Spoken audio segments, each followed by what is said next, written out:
Hello everyone, welcome back. Indira Gandhi స్మృతుల్లో భువనేశ్వర్కు చాలా ముఖ్యమైన స్థానం ఉంది. అయితే వాటిలో ఎక్కువ భాగం చేదు జ్ఞాపకాలే ఉన్నాయి. ఆమె తండ్రి జవహర్లాల్ నెహ్రూ ఇదే నగరంలో మొట్టమొదటిసారిగా తీవ్రంగా జబ్బుపడ్డారు. అది చివరికి 1964లో ఆయన మరణానికి దారితీసింది. ఈ నగరంలోనే 1967లో ఎన్నికల ప్రచారం సందర్భంగా ఆమెపై ఒక వ్యక్తి రాయితో దాడి చేయగా ఆమె ముక్కు ఎముక విరిగిపోయింది. 1984 అక్టోబర్ 30 మధ్యాహ్నం సమయంలో ఇందిరాగాంధీ చేసిన చివరి ప్రసంగాన్ని ఎప్పటిలాగే ఆమె సమాచార సలహాదారుడు హెచ్వై శారదా ప్రసాద్ తయారు చేశారు. అయితే ఆ రోజు ఆమె ఉన్నట్టుండి ముందుగా తయారు చేసుకున్న ప్రసంగ పాఠం కాకుండా సొంతంగా మాట్లాడడం మొదలుపెట్టారు. ఆమె మాట్లాడే తీరులో కూడా మార్పు కనిపించింది. ఇందిరాగాంధీ ప్రసంగం ఈ విధంగా సాగింది.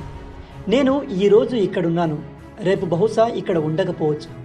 నేను ఉంటానా ఉండనా అన్న దానిపై నాకేమీ బాధ లేదు. నేను సుదీర్ఘకాలమే జీవించాను. నేను ప్రజాసేవలో నా జీవితాన్ని గడిపినందుకు గర్వపడుతున్నాను. నేను నా చివరి శ్వాస వరకు సేవ చేస్తూనే ఉంటాను. నేను చనిపోతే నా ఒక్కో రక్తం బొట్టు దేశాన్ని పటిష్టం చేయడానికి తోడ్పడుతుందంటూ ఇందిరాగాంధీ తన ప్రసంగాన్ని ముగించారు. అప్పుడప్పుడు విధి మాటల రూపం ధరించి రానున్న కాలం దిశగా సంకేతాలు ఇస్తుందేమో. ప్రసంగం తర్వాత ఆమె రాజ్భవన్ చేరుకున్నారు. మీరు మీ మరణం గురించి ప్రస్తావించి నన్ను ఒక కుదుపు కుదిపేశారంటూ అప్పటి గవర్నర్ భీష్వంబర్నాథ్ ఆమెతో అన్నారు. దానికి సమాధానంగా ఇందిరాగాంధీ గారు, నేను నిజాయితీగా వాస్తవాలే చెప్పాను అని చెప్పారు. ఆ రోజు రాత్రి ఢిల్లీ చేరుకునేసరికి ఇందిరాగాంధీ బాగా అలసిపోయారు. ఆ రోజు రాత్రి ఆమె చాలా తక్కువసేపు నిద్రపోయారు. ముందు గదిలో పడుకున్న సోనియా ఉదయం 4 గంటల సమయంలో ఆస్తమా మందు వేసుకోవడం కోసం బాత్రూంకు వెళ్ళినప్పుడు ఇందిరా మెలకువతోనే ఉన్నారు. ఇందిరా కూడా తన వెనక బాత్రూం వరకు వచ్చారని, మందు వెతకడంలో తనకు సహాయం చేశారని సోనియా గాంధీ తన పుస్తకమైన రాజీవ్లో రాశారు. మళ్ళీ ఇబ్బంది కలిగితే తనను పిలవమని, తాను మెలకువతోనే ఉంటానని ఇందిర తనతో చెప్పారని సోనియా రాశారు. ఉదయం 7:30 కల్లా ఇందిర తయారయ్యారు. ఆ రోజు ఆమె నల్లటి అంచున్న కాషాయ రంగు చీర కట్టుకున్నారు. ఆ రోజు మొదటి అపాయింట్మెంట్ పీటర్ ఉస్తినవ్తో. ఆయన ఇందిరాగాంధీ జీవితం పైన ఒక డాక్యుమెంటరీ తీస్తున్నారు. ఒకరోజు ముందు జరిగిన ఒడిశా పర్యటనలో కూడా ఉస్తినవ్ ఇందిరాగాంధీని వీడియో షూట్ చేశారు. మధ్యాహ్నం ఆమె బ్రిటన్ మాజీ ప్రధానమంత్రి జేమ్స్ కాలిగన్ను, మిజోరాం నాయకులలో కొందరిని కలవాల్సి ఉంది. ఆ రాత్రి ఆమె బ్రిటన్ రాకుమారి యాన్కు విందు ఇవ్వాల్సి ఉంది.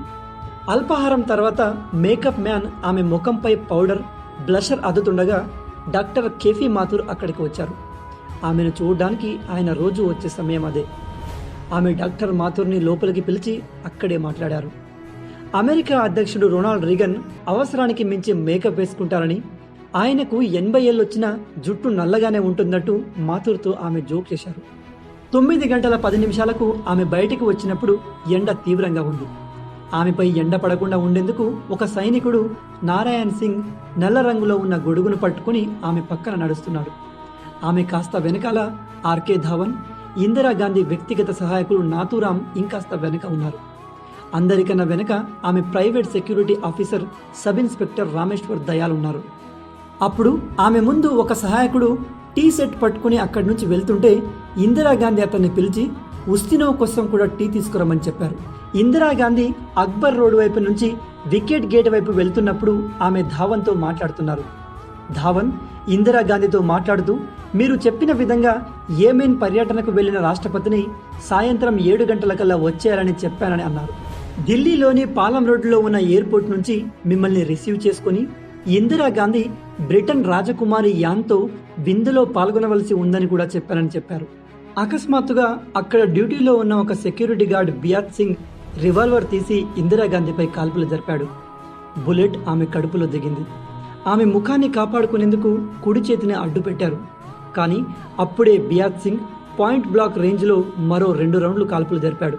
దీంతో ఆమె భుజం, గుండె, వీపుపై తీవ్రమైన గాయాలయ్యాయి. అక్కడ నుంచి 5 అడుగుల దూరంలో సత్వంత్ సింగ్ తన థామ్సన్ ఆటో కార్బైన్ గన్ పట్టుకుని అక్కడే నిలబడి ఉన్నాడు. ఇందిరాగాంధీ కింద పడుతున్నప్పుడు అతను దిగ్భ్రాంతి చెంది అక్కడ నుంచి కదలలేకపోయారు. అప్పుడే బియాత్ సింగ్ అతన్ని కాల్పులు జరపమని గట్టిగా అరిచాడు. సత్వంత్ సింగ్ వెంటనే తన గన్ పట్టుకుని మొత్తం 25 బుల్లెట్లు ఇందిరాగాంధీ శరీరంలోకి దించేశాడు.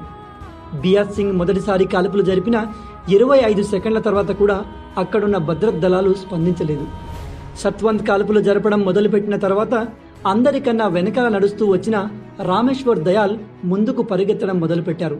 కానీ ఆయన ఇందిరాగాంధీ దగ్గరకు చేరుకోక ముందే తోడా కాళ్లపై సత్వంత్ జరిపిన కాల్పులతో కింద పడిపోయాడు. ఇందిరాగాంధీ వ్యక్తిగత సహాయక సిబ్బంది ఆమె ఛిద్రమైన శరీరాన్ని చూసి కూడా ఒకరినొకరు ఆదేశాలిచ్చుకున్నారు. అక్బర్ రోడ్లో ఉండే ఒక పోలీస్ అధికారి దినేష్ కుమార్ భట్ ఎందుకు అరుపులు కేకలు వస్తున్నాయని బయటకు వచ్చారు. అప్పుడే బియాన్ సింగ్, సత్వంత్ సింగ్ తమ ఆయుధాలు కింద పడేసి మేము చేయాలనుకున్నది మేము చేసేశాం, ఇప్పుడు మీరు చేయాలనుకున్నది చేయండి అంటూ లొంగిపోయారు. అప్పుడే నారాయణ సింగ్ ముందుకొచ్చి బియాన్ సింగ్ను కింద పడేశాడు. దగ్గరలో ఉన్న ఒక రూమ్ నుంచి ఐటీబీపీ దళాలు పరిగెత్తుకుంటూ వచ్చి సత్వంత్ సింగ్ని అదుపులో తీసుకున్నాయి. ఎప్పుడూ అక్కడ ఒక అంబులెన్స్ ఉండేది, కానీ ఆ రోజు డ్రైవర్ ఎందుకో రాలేదు. అప్పుడే ఇందిరాగాంధీ రాజకీయ సలహాదారుడు మకన్ లాల్ కారు తీయండి అంటూ గట్టిగా అరిచాడు. ఇందిరాగాంధీని ఆర్కే ధావన్, భద్రతా అధికారి దినేష్ ఇద్దరు అక్కడి నుంచి లేపి తెల్లటి అంబాసిడర్ కారు వెనక సీట్లో పడుకోబెట్టారు. ముందు సీట్లో ధావన్, మఖన్ లాల్, డ్రైవరు ముగ్గురు కూర్చున్నారు. కారు కాస్త ముందుకెళ్లిన తర్వాత సోనియా గాంధీ చెప్పులు లేకుండా తన డ్రెస్సింగ్ గౌన్తోనే మమ్మీ మమ్మీ అని అరుస్తూ పరిగెత్తుకుంటూ వచ్చారు. రక్తపు మడుగులో ఉన్న ఇందిర తలను సోనియా గాంధీ తన ఒడిలో పెట్టుకున్నారు. కారు వేగంగా ఎయిమ్స్ వైపు వెళ్ళింది. ఈ 4 కిలోమీటర్ల ప్రయాణంలో ఎవ్వరూ ఏమీ మాట్లాడలేదు. సోనియా గాంధీ గౌన్ ఇందిరాగాంధీ రక్తంతో తడిసిపోయింది. కారు 9 గంటల 32 నిమిషాలకు ఎయిమ్స్కు చేరింది.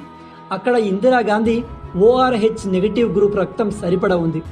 కానీ ఎవరు కూడా ముందుగా ఎయిమ్స్కు ఫోన్ చేసి ఇందిరాగాంధీని తీసుకొస్తున్నారని చెప్పలేదు. ఎమర్జెన్సీ వార్డు గేటు తెరిచి ఇందిరాగాంధీని కారు నుంచి కిందకి దింపేందుకు 3 నిమిషాల సమయం పట్టింది. అప్పుడు అక్కడ ఒక స్ట్రెచర్ కూడా అందుబాటులో లేదు. ఎలాగోలాగా ఒక స్ట్రెచర్ను ఏర్పాటు చేశారు. ఇందిరాగాంధీని కారు నుంచి బయటకు తీసుకొస్తున్నప్పుడు అక్కడున్న డాక్టర్లు కంగారు పడ్డారు. వెంటనే వాళ్ళు ఎయిమ్స్ సీనియర్ కార్డియాలజిస్ట్కు ఫోన్ చేసి సమాచారం అందించారు. కొద్ది నిమిషాల్లోనే doctor Guleria, doctor M M Kapoor, doctor S Balaram అక్కడ ప్రత్యక్షమయ్యారు. ఎలక్ట్రో కార్డియోగ్రామ్లో ఇందిరాగాంధీ గుండె ఎక్కడో పనిచేస్తున్నట్టుగా చూపిస్తుంది, కానీ పల్స్ రేట్ మాత్రం చూపించడం లేదు. ఆమె కళ్ళలో గుడ్లు బయటకు వచ్చేసినట్టుగా ఉన్నాయి. అది ఆమె మెదడుకు గాయమైందనే సంకేతాలు ఇస్తుంది. ఒక డాక్టర్ ఆమె ఊపిరితిత్తులకు ఆక్సిజన్ చేరాలని, ఆమె మెదడు పనిచేయాలని ఆమె నోటి ద్వారా శ్వాసనాళంలోకి ఒక ట్యూబ్ని వేశాడు. ఇందిరాగాంధీ శరీరంలోకి 80 బాటిళ్ల రక్తాన్ని ఎక్కించారు. అది ఆమె శరీరంలో ఉన్న రక్తానికి 5 రెట్లు ఎక్కువ. ఆమెను చూసిన వెంటనే ఆమె ఇక లేరని అనుకున్నాను. దాన్ని నిర్ధారించేందుకు ఈసీజీ స్కానింగ్ చేశాం. అప్పుడే అక్కడున్న ఆరోగ్య శాఖ మంత్రి శంకరానంద్ను ఇప్పుడు ఏం చేద్దామని అడిగా. ఆమె మరణించాలని ప్రకటించాలా అని అడిగితే ఆయన వద్దన్నారు. ఆ తర్వాత ఆమెను ఆపరేషన్ థియేటర్కు తీసుకెళ్లామని డాక్టర్ గులేరియా తెలిపారు. డాక్టర్లు ఆమె శరీరానికి హార్ట్ అండ్ లంగ్ మెషిన్లు పెట్టారు. ఈ మెషిన్ వల్ల ఆమె రక్తం యొక్క ఉష్ణోగ్రత 37 డిగ్రీల నుంచి 31 డిగ్రీలకు పడిపోయింది. ఆమె చనిపోయారని తెలిసిన ఎయిమ్స్ 8వ అంతస్తులో ఉన్న ఆపరేషన్ థియేటర్కి ఆమెను తీసుకెళ్లారు. కాల్పులకు ఆమె కాలేయంలో కుడి భాగం ఛిద్రమైందని నిర్ధారించారు. ఆమె పెద్ద ప్రేగులో దాదాపు 12 రంధ్రాలయ్యాయి. చిన్న ప్రేగు కూడా దాదాపు దెబ్బతింది. ఒక ఊపిరితిత్తులోకి బుల్లెట్ దూసుకెళ్లింది. బుల్లెట్లతో ఆమె వెన్నుముక కూడా దెబ్బతింది. కేవలం ఆమె గుండె మాత్రమే సురక్షితంగా ఉంది. ఇందిరాగాంధీ మరణించారని కాల్పులు జరిపిన 4 గంటల తర్వాత ప్రకటించారు. దాదాపు 2 గంటల 23 నిమిషాలకు ఇందిరాగాంధీ ఇక లేరని ప్రకటించారు. కానీ ప్రభుత్వ ప్రసార ఛానళ్లు మాత్రం సాయంత్రం 6 గంటల తర్వాత కూడా ఇందిరాగాంధీ మరణం గురించి ప్రకటించలేదు. ఇందిరాగాంధీపై ఇలాంటి దాడి జరగొచ్చనే విషయంపైన ఇంటెలిజెన్స్ ఏజెన్సీ ముందే ఆందోళన వ్యక్తం చేశాయని ఇందిరాగాంధీ జీవిత చరిత్ర రాసిన ఇందర్ మల్హోత్రా తెలిపారు. సిక్కు భద్రతా సిబ్బందిని మొత్తం ఆమె ఇంటి నుంచి తీసేయాలని ఇంటెలిజెన్స్ ఏజెన్సీలు సిఫారసు కూడా చేశాయి. కానీ దీనికి సంబంధించిన ఫైల్ ఇందిరాగాంధీ వద్దకు వెళ్ళినప్పుడు మనం లౌకిక నాయకులం కాదా అని ఆమె ప్రశ్నించారని చెప్పారు. ఈ విధంగా బియాస్ సింగ్, సత్వంత్ సింగ్ ఇద్దరు ఒకే చోట ఉండి ఆపరేషన్ బ్లూ స్టార్కి ఇందిరాగాంధీపై ప్రతీకారం తెచ్చుకున్నారు. సో గైస్, మొత్తంగా ఇవి ఇందిరాగాంధీ గారి జీవితంలో చివరి 2 రోజుల్లో జరిగిన విషయాలు. రాబోయే వీడియోలో ఇంకో ఇంట్రెస్టింగ్ టాపిక్తో మళ్ళీ కలుద్దాం. Until then, signing of.